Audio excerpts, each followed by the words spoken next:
Welcome to the Calgary Environmental Roundtable Municipal Election campaign, led by the Gravity Well podcast with me, Jenny Yeremiy.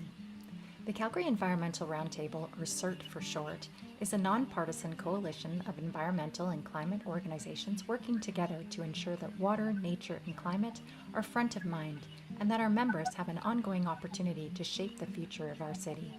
Through our candidate questionnaire, mayoral and ward podcast panels, and voter engagement tool, CERT is connecting residents with candidates, elevating environmental priorities, and empowering Calgarians to make informed choices at the ballot box. Municipal decisions directly affect the air we breathe, the water we drink, and the communities we live in. As Calgary continues to grow, we must prioritize clean water, biodiversity, and bold climate action to ensure a safe and thriving city for generations to come. Our list of supporters is growing. Reach out to add your organization. Send your candidates and network the CERT questionnaire. Encourage their participation and ongoing relationship building with their representatives. Remember to follow, like, subscribe, and share the Gravity Well podcast. Together we can build a resilient, healthy, and sustainable city for all Calgarians. Welcome. I am excited to have Preet Kang with me here today. Preet and I have been working hard over the last few months. Welcome to the Calgary Environmental, or CERT, Municipal Election campaign. This is the launch party. Thank you for being here, to our members in the audience, as well as the media. We are reserving 10 minutes at the end for questions, so please bring them in or send them as much as you want throughout the chat, and I'll do my best to cover as much as I can in those 10 minutes. So we have, Preet works for Alberta Environmental Network. So the Alberta Environmental Network started the Alberta Beyond Coal campaign, which is alive and well and growing and needs more support. So please go to albertabeyondcoal.ca, get your sign out, put it back out for the municipal election. Especially, we want to make sure that people are thinking about water and our headwaters during the election. So who is CERT? We are a group of 7 organizations so far, but we are looking for more members. Please reach out if you'd like to join this effort for the municipal election. It's the Alberta Environmental Network, as I mentioned, Calgary Urban Species Response Team, the Calgary Climate Hub, Bird Friendly Calgary, the Calgary Reality Project Canada, the Climate Reality Project Canada, Calgary River Valleys, For Our Kids, and of course, the Gravity Well, myself. Reach out to us if you'd like to add your organization. So municipal decisions affect the air we breathe, the water we drink, and the communities we live in. So today, Preet and I are joined by former councillor Bob Hawksworth. So Bob served as councillor in Ward 3 from 1980 to 1986 in Calgary, and then he became an MLA for the New Democrats from 1986 to 1993, and then he returned to Calgary Ward 4 as councillor from 1993 to 2010. So I have the opportunity to meet with Bob on a semi-weekly basis with a group called 4C. There, I actually remembered to say. So the Concerned Calgarians on Climate Change. We work regularly to move climate issues forward, and are really happy to be. Thank you so much for joining us, Bob. It's such a pleasure. I've been ignorant to all the things you've accomplished in your life. I'm just so grateful to have the opportunity as you being a mentor to me in the work that we're doing. So yeah, it's just so neat to hear all these things behind everybody that does this great work.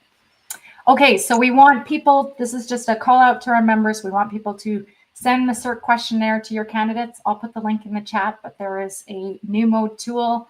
Very quickly, you can send an email to your candidates asking them to participate. So it'll automatically choose from your ward which ward candidates need to be prompted, as well as your mayoral candidates, all of them. And we're looking to have conversations with each of them. If you go to our website, which I'll also include in the chat, we have a calendar. You can follow along which days we're talking to which wards. We're going to have an opportunity to sit one-on-one with some of the mayoral candidates, hopefully most of them. And yeah, so it's going to be a busy month, so stay tuned. All of it will be on that website for you to see the videos like what Bob is going to model for us today. So we're going to spend the next 40 minutes or so going through the questions. I'll let you guys properly introduce yourselves first. So yeah, Preet, can you help us? Please introduce yourself properly. Thank you. Of course. Thank you so much, Jenny, and for your leadership in this initiative. Hello, everyone. My name is Preet Kang, and I have the privilege of leading the Calgary Environmental Roundtable. I come to this work as the Energy Transition Campaigner and Program Coordinator with Alberta Environmental Network. I'm passionate about building healthier, more sustainable communities where renewable energy, climate action, and community leadership go hand in hand. CERT was created to bring environmental organizations and community members together, and we are so proud to launch this campaign today. Our goal is for Calgarians to have tools to ask the right questions, demand accountability, and choose leaders who will build a greener future for our city in Calgary at this municipal election. Thank you so much. Bob, would you like to introduce yourself? Oh, well, thank you very much for inviting me. And Jenny, I just appreciate working with you in the 4C group. Preet, the energy, the environmental network, and all the groups that are working, performing an important, vital role in terms of civic society. Leaders in government really depend highly on civic society to help lead them and reinforce and raise issues. So good on you for making, both of you, environment part of your mandate and work. For me, I don't know where it comes from, but it just, this has always been a big priority for me and somehow called me to do work on environment as part of my political life. And I had some successes, and continuing to, as a citizen, to reinforce and help those of you in civic society keep these issues alive and prominent. Amazing, Bob. Yes, I cannot. It's amazing how much work you and the fellow 4C group does in your retirement. People have no idea how much help is needed in this space, and I am so grateful to your regular commitment to it. So thank you, Bob. Okay, Preet, set the stage for us. Lead us off in the first question for Bob. Thank you. Happy to. So yes, it's time to walk through the questions that the Calgary Environmental Roundtable collaboratively developed as part of our municipal candidate questionnaire. So I will go through the questions and Jenny and I will exchange off. I hope to identify the key themes, the question itself, and any background that would be relevant to it. So here we go. Our first question, it looks at Calgary's part in addressing the climate emergency. So Calgary's climate strategy outlines 5-year goals to reduce energy poverty and utility costs, create clean economy jobs, improve public health, and build more equitable, climate resilient communities. So Bob, if you were elected, how will you work to achieve these outcomes for Calgarians? Or you can answer, how did you do that during your time? Well, a very significant question to start with. And I don't want to take the whole hour answering it, but there's lots spinning through my head. That, first of all, it seems kind of simple to say, I acknowledge that there's an issue, like the world is getting hotter. Is that true? Yes, the evidence shows it. So simply stating something as fundamental as evidence, scientific evidence, seems a simplistic place to start. But everything that I'm seeing around me is based on that fundamental start.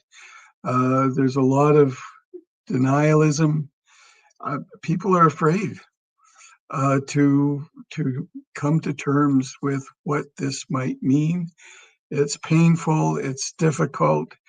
It might be the hardest thing that any human can do, is come to grips with things like loss and grief, which is what, in many ways, the risks of climate represent for people. And so I try to be empathetic with those who are expressing their fear through denial.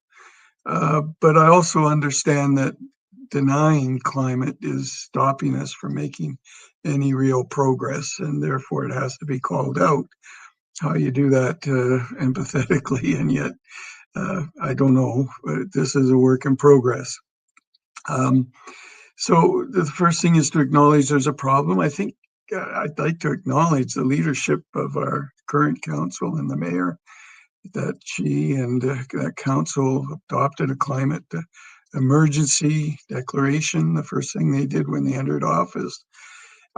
Was it performative politics? Some would say that's just posturing and politics. Yes, it was.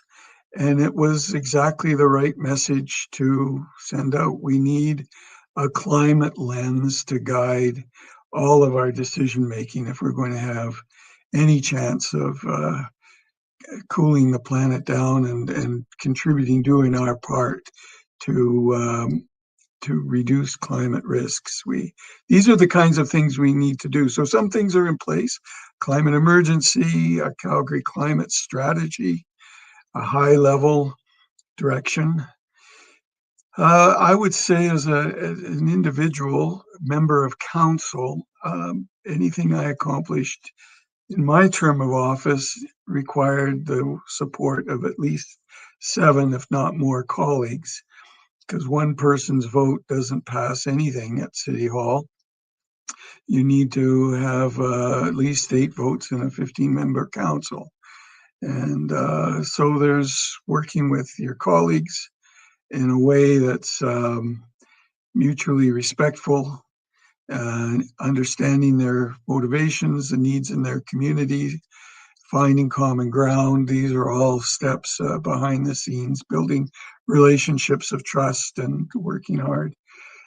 In this environment that people are working in right now, with social media platforms that are doing everything in their power to undermine public institutions, polarize, drive people apart. It's an environment that I didn't have to deal with in my term. I served before social media became a thing. And so I have to acknowledge that somehow we've got to overcome the polarization and find ways to make common ground. I don't know if that answers your That's question. Brilliant. But, no, so, start. I'll give you a little bit of what I heard before I lead into the next question. So first of all, acknowledging that we are in a climate emergency and that it is a very important responsibility as a councillor and ward representative to speak truth about this, especially in the extreme denialism that is happening. Like you said, the active effort that is happening on social media to undermine those important conversations. And then I heard that there needs to be a strategy, so a very high level direction in all the work that council does. So you're looking towards incorporating climate into all of your thinking. And then lastly, to find those mutual benefits, that common ground with your other ward members and your mayor to make those decisions, because ultimately you need a majority to get any of these major decisions done. I'll just add that Bob is also an active member of the Calgary Alliance for Common Good, and there is a mayoral forum, in-person mayoral forum on, is it October 4th, Bob? Do I have that date? Saturday, October 4th. Yes, 7 o'clock at Knox United Church, and I would hope that anyone who cares about the environment would be sure to attend that forum, because the Alliance and the Calgary Climate Hub working together have set that as a priority.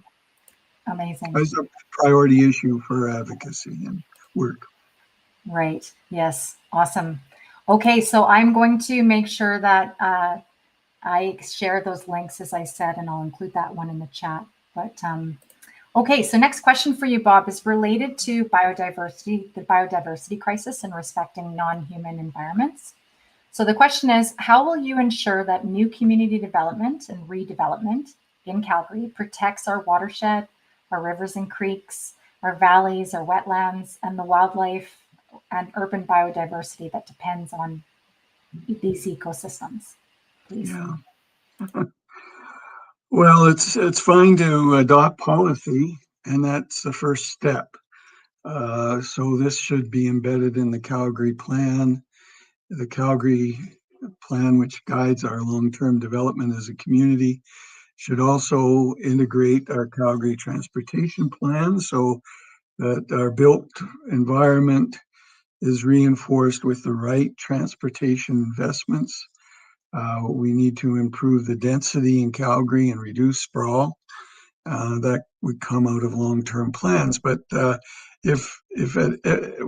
an individual issue pops up on the council agenda and it's not in conformance with the long-term vision, and you vote for it anyway, then you sort of undermine these policies. So we really, what is it that it would take to ensure that these development day by day, week by week, month by month decisions actually embody the long-term direction, and that the city we end up with looks like the city we envisioned and is more climate safe?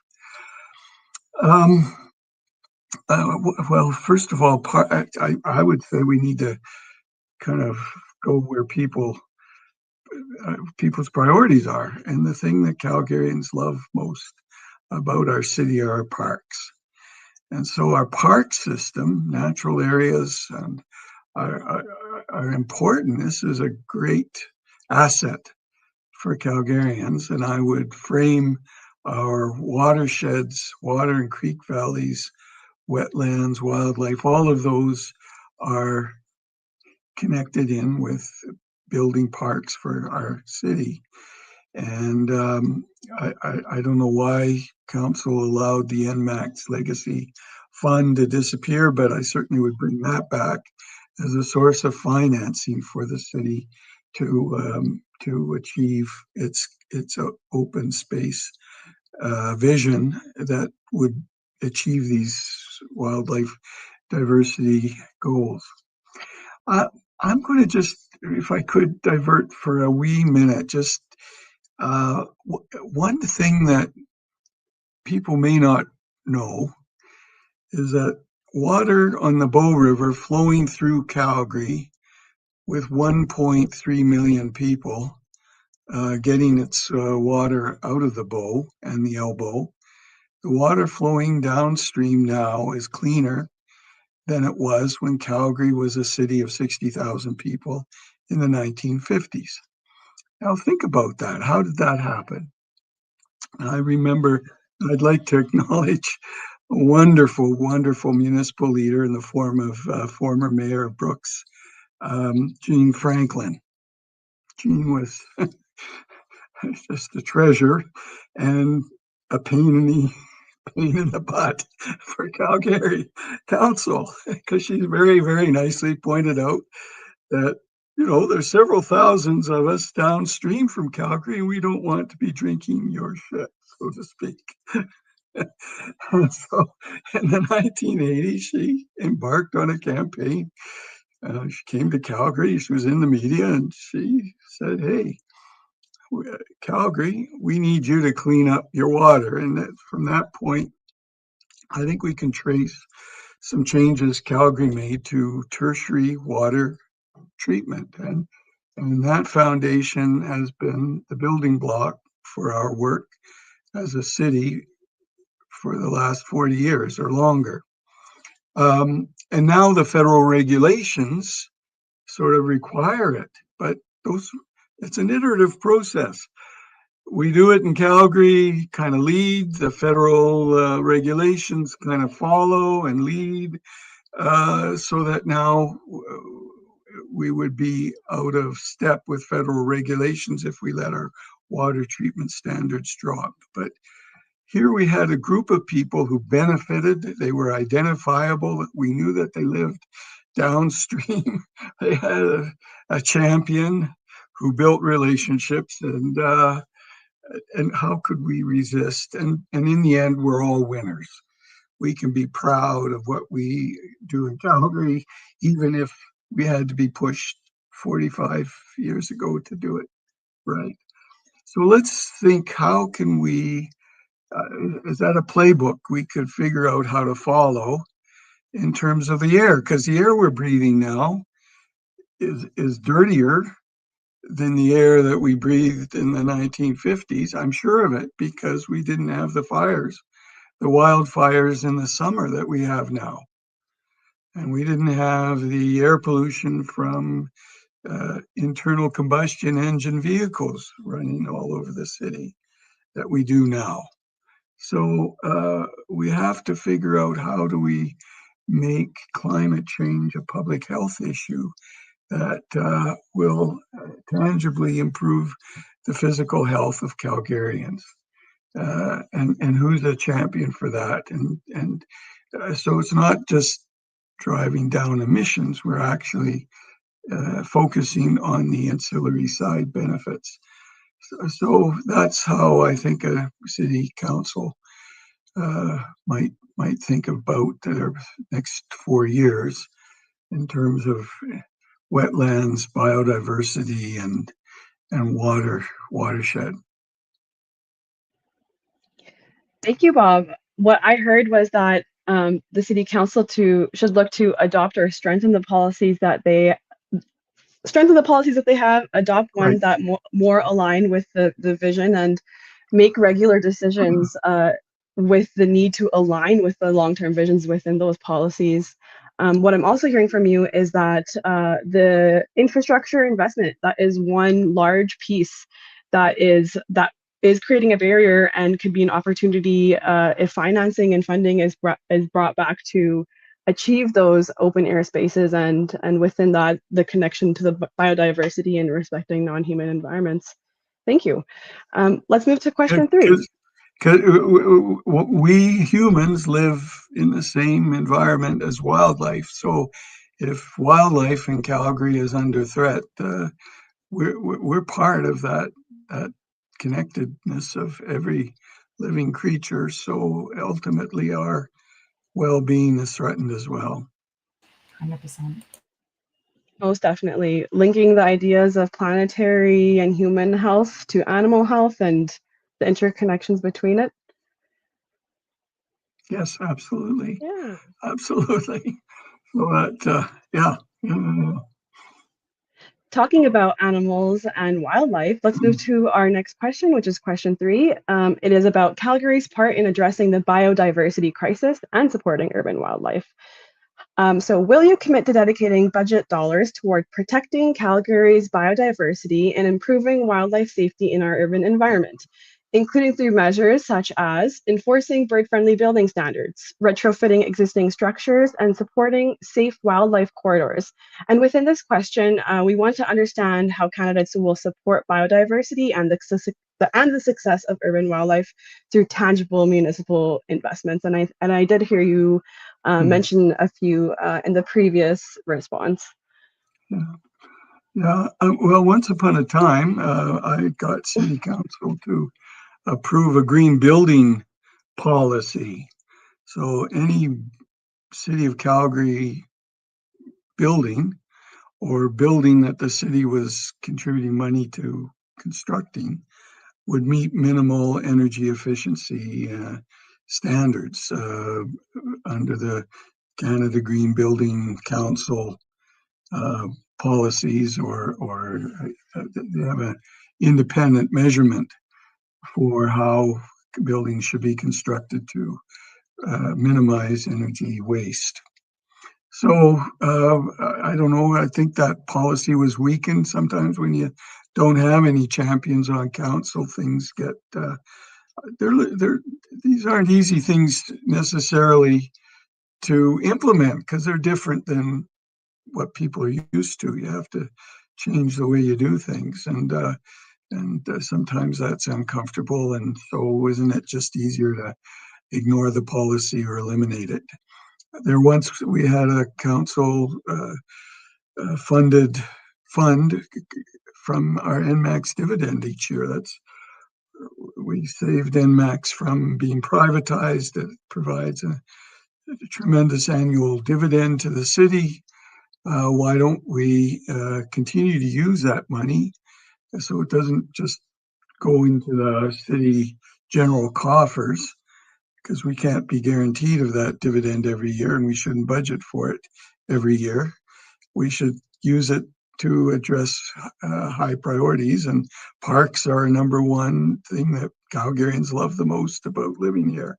So let's reinvest that money and max dividend into buying buying open space, buying park space, and developing it so that it, it manages wastewater, and we could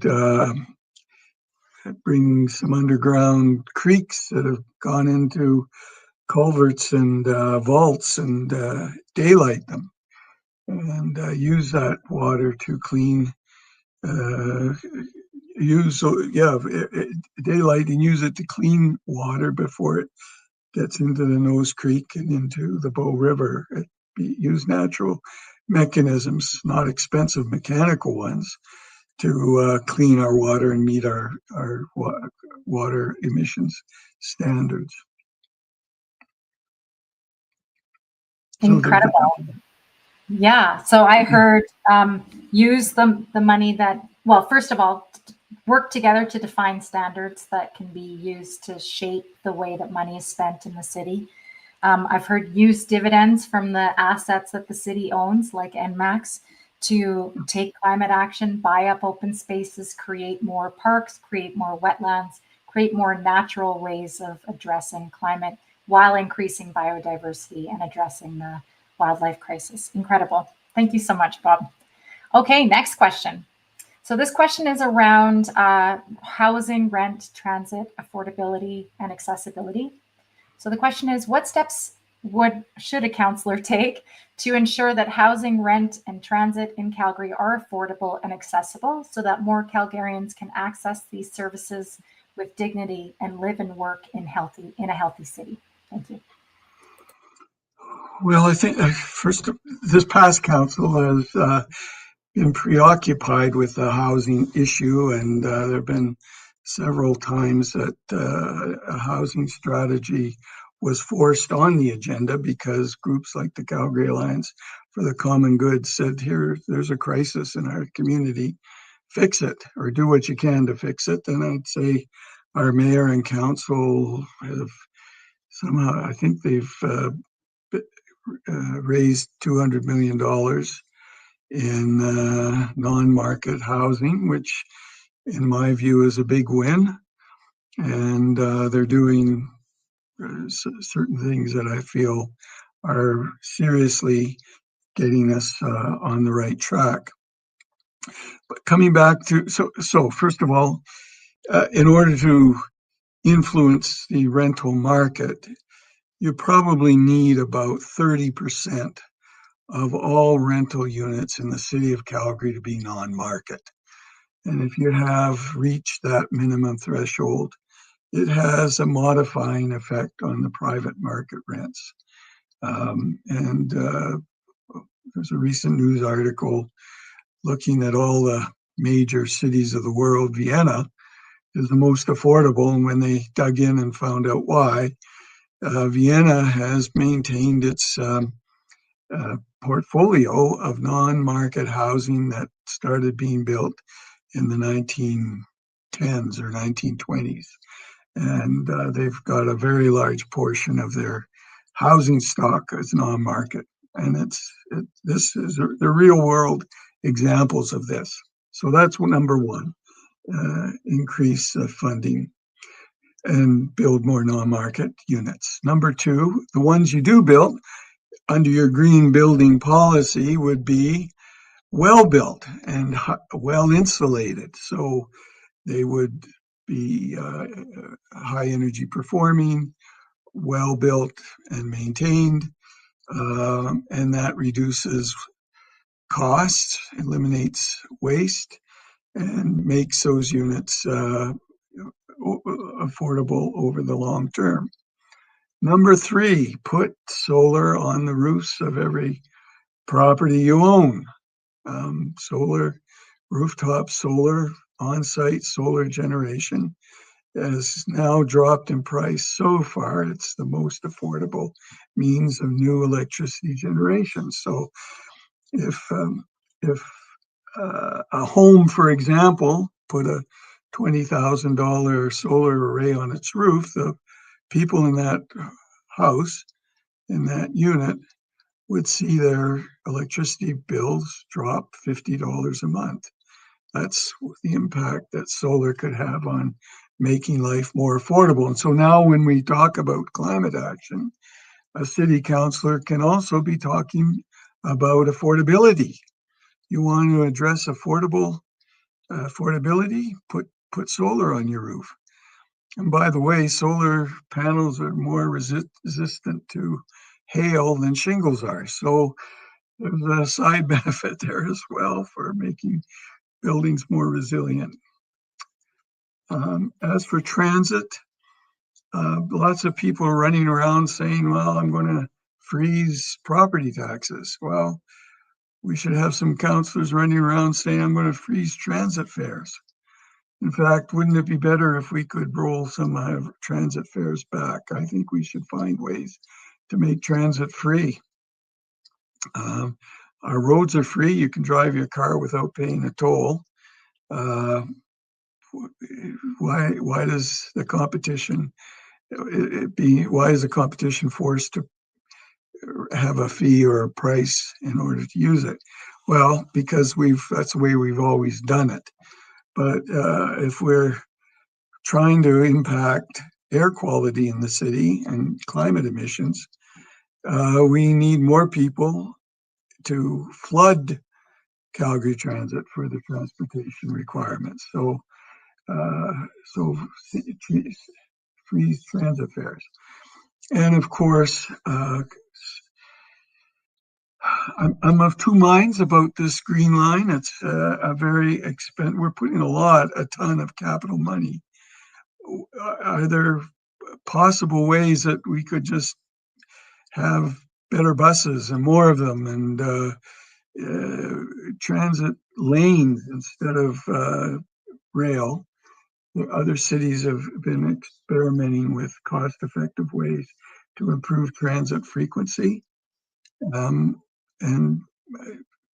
as much as I love the Green Line and the LRT system, there's a tremendous amount of capital being directed towards that outcome when if we put that money in another direction, could we get even better transit outcomes than what we are getting with a new Green Line? Just a question. I haven't been following it as closely in that much detail as others, because of course you reinforce your C-train network with the Green Line, and it makes the entire system function more effectively to have those links. But I also think we need to be smart. We don't have a lot of time and we don't have a lot of resources. Affordability is a big issue, not only for households, but for government as well. Thank you so much, Bob. That was a very detailed response. And so something that I came to understand is there should be an increase in funding and strengthened regulations to do a few things. And one of those is to build non-market rentals. The next is to ensure that buildings are well built, insulated, and maintained. To encourage solar adoption, I would guess, for residential and commercial builds throughout the city. And lastly, to allow for a more cost-effective and accessible transit through the transit system. Okay. Let's chat about... You said that in 15 seconds and it took me 15 minutes. There you go. That's a problem of being a politician. It's the best kind of guests give us the details we're able to exactly. build up. Thank you, Bob. Okay, go ahead, Preet. Sorry. Of course. So our next question is about ENMAX and clean and affordable electricity. ENMAX is wholly owned by the City of Calgary. What role do you see for ENMAX in helping the city achieve its 2035 clean electricity goals? So Calgary's clean electricity goal is to transition to 100% renewable energy for corporate operations by 2035. And knowing that ENMAX is a city-owned utility, we know that this can be a powerful tool in achieving these targets. So what is your vision, or what do you think about this? Well, absolutely. This is a huge asset that the city has. owning ENMAX, and for them to just wash their hands and say, "Oh, ENMAX, you go do what you feel you need to do," is just leaving a wonderful opportunity to lie dormant. When I was a city councillor, we signed the first green energy deal in 2008, 2009. ENMAX, the city signed a long-term contract with ENMAX to provide all of its electrical load from wind energy. And on the basis of that contract, ENMAX, it was like a 25-year power purchase agreement arrangement. And on the basis of that, ENMAX made a major investment in a wind farm, which helped grow the wind industry and the supply chain, and it helped the city achieve significant emission reductions. And ENMAX was the go-between that made that happen, because I was on city council and I was also on the board of ENMAX when that, and that's where a champion can have an impact. So ENMAX, once upon a time, was an enabler of solar rooftop and got out of it. I don't know why. But they need to be an enabler as well into making this transition across the city. Why couldn't we have 100,000 homes in Calgary with rooftop solar on it? Because that would be 100,000 households who would lower their living costs. So that would benefit the owners of ENMAX, and we'd have to figure out how ENMAX can do that profitably. But that's why I know it's possible without going into a lot of detail. The big issue, of course, is the Shepherd and the other power plants that ENMAX currently owns, which are coal and not coal anymore, natural gas fired. And they're emitting CO2 as part of byproduct of combusting natural gas to run turbines. There's a lot of investigation into the costs of capturing the CO2, concentrating it, and burying it underground. That's a lot of money. And at the moment, it doesn't look cost effective. But if you're thinking of spending that kind of money, why don't you incent greenhouses to locate in the acres of land surrounding these power plants, capture the CO2, which the plants need to grow, capture the heat, which greenhouses need in the wintertime to help plants grow. We could be addressing our food security issues, greenhouse gas emissions, using the waste heat and the waste emissions from ENMAX power centers, generating plants. So you're not going to do that if you just say to the CEO of ENMAX, go do your own thing, and we'll see you once a year at the AGM. No, I think that's where the city says, you're our power producer.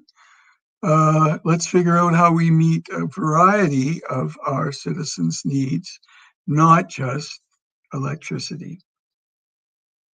And ENMAX is a wonderful opportunity. We shouldn't squander it. Wonderful, Bob. Okay, so I heard that ENMAX is a huge asset to the city, and this is a massive opportunity that is not being realized currently. That it's important to have champions for the city, for the people of Calgary on the board of ENMAX to make sure that we are aligning goals with long-term strategies that will reduce Calgary's emissions. Yeah, it is surprising and disappointed that ENMAX is out of solar and wind, but they can certainly play a role. I love this concept. In fact, it came up in one of our podcasts, actually episode 4 with Colin Smith, about this idea of capturing CO2 for greenhouses and capturing that heat that way. Yes, there's actually been studies this week, not to go off on a tangent too much, from Nature that has talked about the global ability for carbon capture and storage technology to be meaningful is becoming extremely clear that it isn't. So this is a meaningful opportunity that could actually have a really big role for ENMAX going forward in reducing those offset emissions from the CO2 from natural gas production.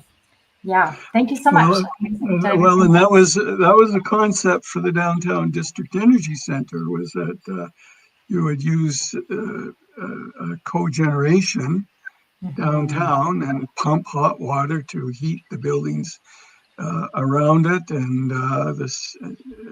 and by using fuel both for electricity and for heat, you're reducing your waste. You're using energy far more efficiently, and therefore your net emissions reduced dramatically. But ENMAX ended up getting bored with this downtown energy center and sold it off. So to my way of thinking, we really have suffered by the lack of imagination in the senior leadership at ENMAX. And in part, I think that's because members of council no longer sit on the ENMAX board and no longer are bringing these larger community concerns to the table there. Yeah, absolutely. And I did want to add one thing I missed that you said, which is we need this incentivization for companies like ENMAX. And, you know, those things are happening. Like, for example, in China, the coal companies are paid to not produce coal power when there is excess capacity of sun and everything else. Those designs are definitely available in other jurisdictions. Okay. Right. Something really close to my heart and something that Bob Morrison, you know, and I have been working on here is water. So we want to talk a little bit about water security and regional development. So how will you advance sustainable, or how should a candidate or a representative advance sustainable water use and watershed protection in Calgary's growth and development decisions? Thank you. Well, one thing, I hope our council would be strong advocates against mining on the eastern slopes, because our water comes from the Rockies and from the eastern slopes, and anything that potentially risks contaminating our water upstream. Just like Mayor Gene Franklin from Brooks was so eloquently an advocate in the 1980s and made us change our policies to do the right thing, we need to be advocates for our citizens and our right to clean water to protect our headwaters up above us. So that would be kind of step number one. It's when you start to think about this, just think about the core services the city provides. One is to deliver clean water and then clean up our sewage before we pass it on to anyone else, and haul away our garbage. Now just think of those services and manage our stormwater. These changes, those garbage and sewer, probably did more to improve the life expectancy of people than any other medical intervention ever. We learned in the 19th century about the waterborne diseases and finally figured out how to do all this stuff, and we've kept improving ever since. But that has done more to protect and improve our health, public health, and life expectancy than almost any other medical intervention you can think of. And these are city responsibilities. Now, these are core services. So anybody who's running for public office should have some commitment to public health, protecting the public from an environmental perspective, not just protecting the public from crime, which is sort of a dog whistle issue in a sense. That's as a way of and indicating a set of priorities. But yes, we need to protect our community from crime, and we also need to protect our community from transmittable diseases, and the need to be able to protect property from floods and wildfires. So protection, yes, absolutely, and we should protect our community in all these ways, not just pick one and say that's the only one I'm concerned about. We need councillors who are willing to commit to poly protection of our community, which includes safe water. Thank you, Bob. It is clear that the jurisdiction for city and the province is a little bit different in terms of the coal mining, and it is true the councillor do need to be strong advocates for the risks from contaminating water upstream. I also heard that since it is the city's responsibility to provide that clean water, sewage, garbage hauling, and managing stormwater, that when these services are done correctly, they can have a positive benefit, can and have had a positive benefit on the public's health. Okay. I'm curious if we want to go through the last question or save the last 15 minutes for the media. Your call, Jenny. Yeah, I'll put out another call. If you have some questions that you want to put in the chat right now, please do. I have a couple comments that I can add afterwards, but I say we keep going. Yes, please. Thank you. Yes, of course. Okay, so the last question, which is about meaningful engagement with communities in Calgary.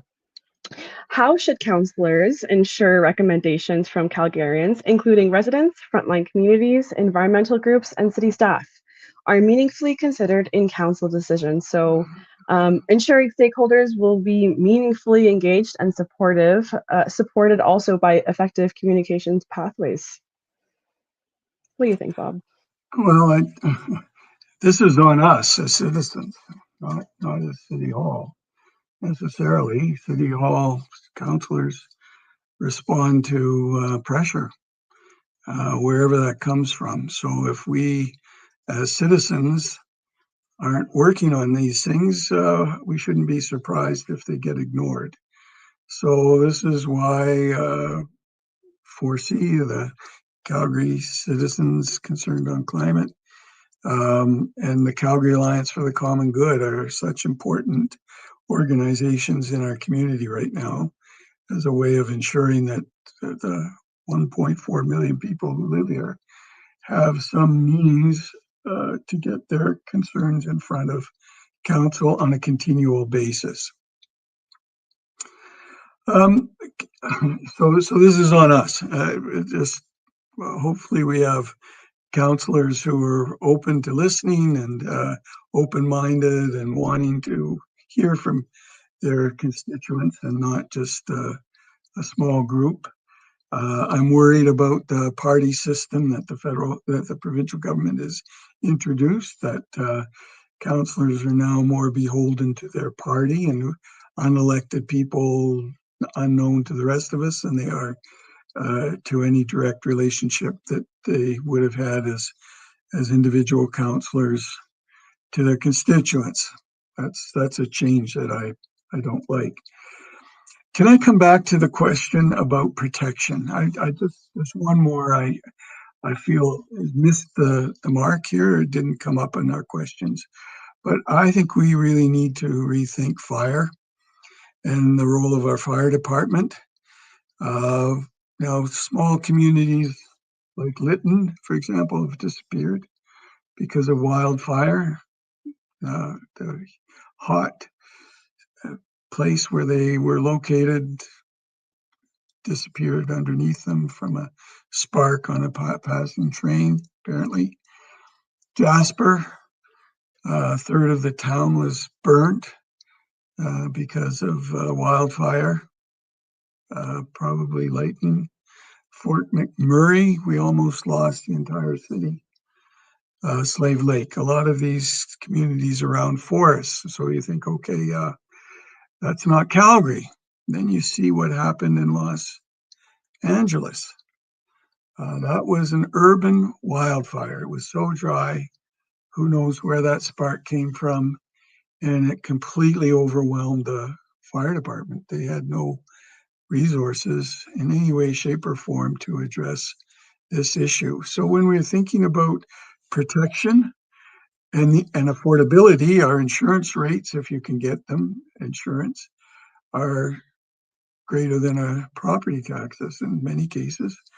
It's more expensive for people than property taxes. So if you want to freeze property taxes, what are you going to do about insurance rates? Anyway, that's another.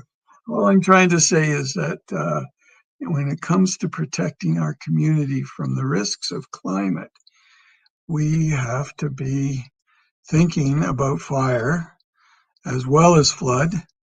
And I would hope any and every member, candidate who's running for public office is thoughtful and has a position that they're prepared to present.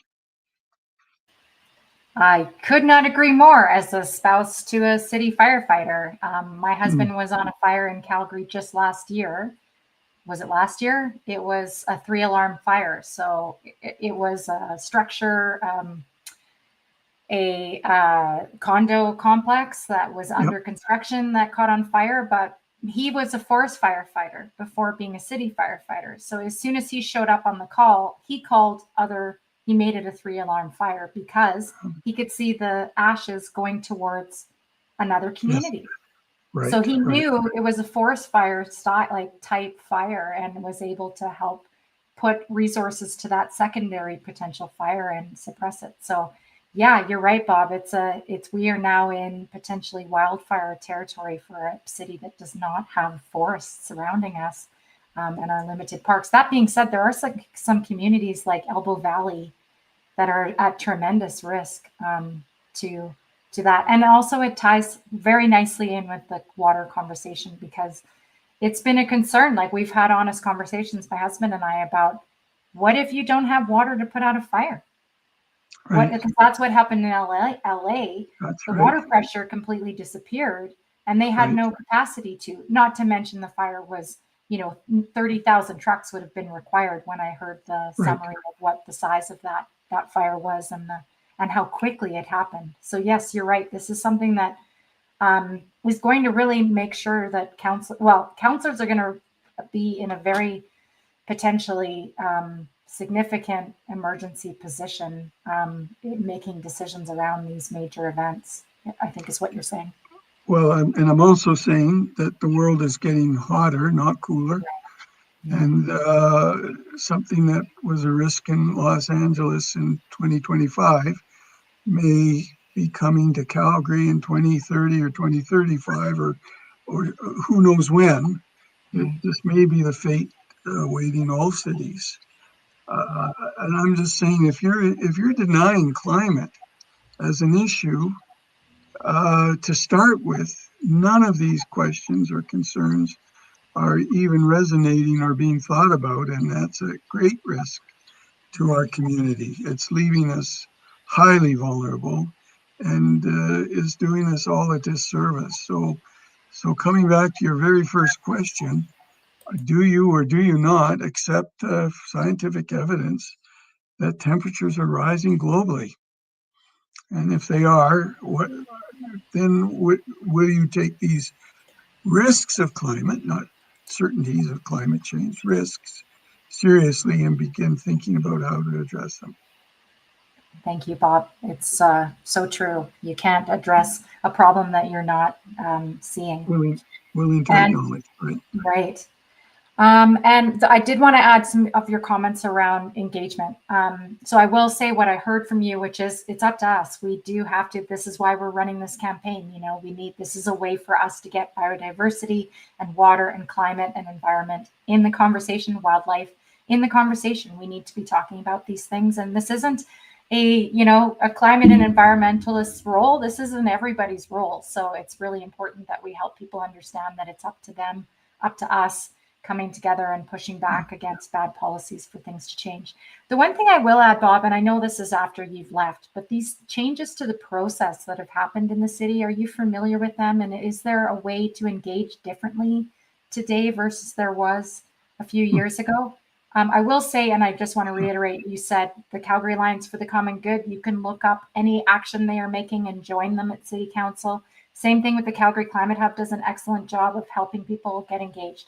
But just speak to the process a little bit. Is there any improvements there? Well, no, I think politics at its fundamental hasn't changed at all. And it's people making their voices heard.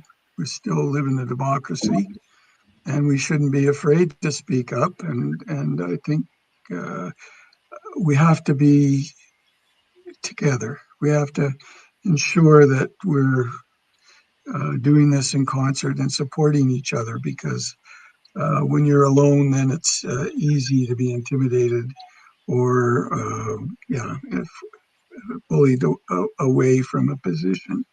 So this is why there is an alliance. It's an organization of organizations. There are 32 of them as part of the alliance. The Calgary Climate Hub is and the Environmental Roundtable, Preet. You're bringing environmental organizations together to coordinate, so none of you are isolated, and in order to amplify your voices, as well as to bring your variety of skills and knowledge together into a coherent and stronger position. So that doesn't change. It can't change. Some of you on this call will know how to use the social media effectively, but I think fundamentally social media is designed to accentuate our anger and get clicks and monetize anger. So it's becoming quite toxic, and I'm not sure how those of you who use it can use it for the common good. I don't think it can replace relationships and showing up in person, though. Agreed. And I was saying just last week doing another campaign, it's nice to be around people that care about the environment and care about people and doing good by society. It feels good, and it's a reinforcing feeling for sure. Preet, did you have any questions before I just hit some of the highlights from the conversation? Okay, so I just want to thank Jim McPhail for tuning in. So Jim is going to be helping me with some of the episodes. Preet is going to hopefully join me for some others. We're looking to other members from the Calgary Alliance. Here's another one. So Kathleen, thank you so much, especially to Kathleen and Adrian for helping us get this effort going. Adrian had experience in this, and Kathleen is from the Urban Species Response Team. She says, thank you for all the work you've done, Bob. We really appreciate everything that you offered us today. And we had Claire on the call as well. So Claire Kratz is from For Our Kids, Alberta. All of the links to all of the people that are helping us in this campaign are available on the website, as I mentioned. So I will put this in the link for this podcast, but there is our website home. So we're going to have a page for each of the wards, so you can see the videos from each of the contributions from candidates throughout this campaign. What did I miss? Merle Eddy also joined us. She said, thank you very much for all of us. Thank you, Merle, for all you do. This is another example of somebody who dedicates her life to supporting both climate and social justice action. And yeah, thank you so much, Claire. We really appreciate your input in everything that we've done here and in other efforts. I agree, Bob. We've appreciated your mentorship behind the Calgary Alliance the Calgary Environmental Roundtable. What we did when we started this effort back in May, I think it was we looked at a podcast that Bob had done, and we all gave our questions out of it that still remain. So your work is living on, sir, and we greatly appreciate you. Any other insights you have for us after this, we'd love to hear from you as well. Okay. Excellent. Look at us, under the hour. We nailed it. Thank you very much, everyone. We'll take care. Let's see everybody. So the next event we're looking to schedule, or coming up, is likely September 19th. We have some commitments from mayoral candidate Jeremy Thank you, Jeremy Farkas. I apologize. I'm so bad with names. Shouldn't have No that. worries. And yeah, we've got some more candidates already lined up. Please, as I said, here's the tool one more time, actually, quickly before we go. This is the letter writing tool. Again, I'll put it in the chat so everybody can get their letters off to encourage your candidates to participate. Okay, beautiful. Have a great rest of your day, everyone. Thank you so much. Thank you.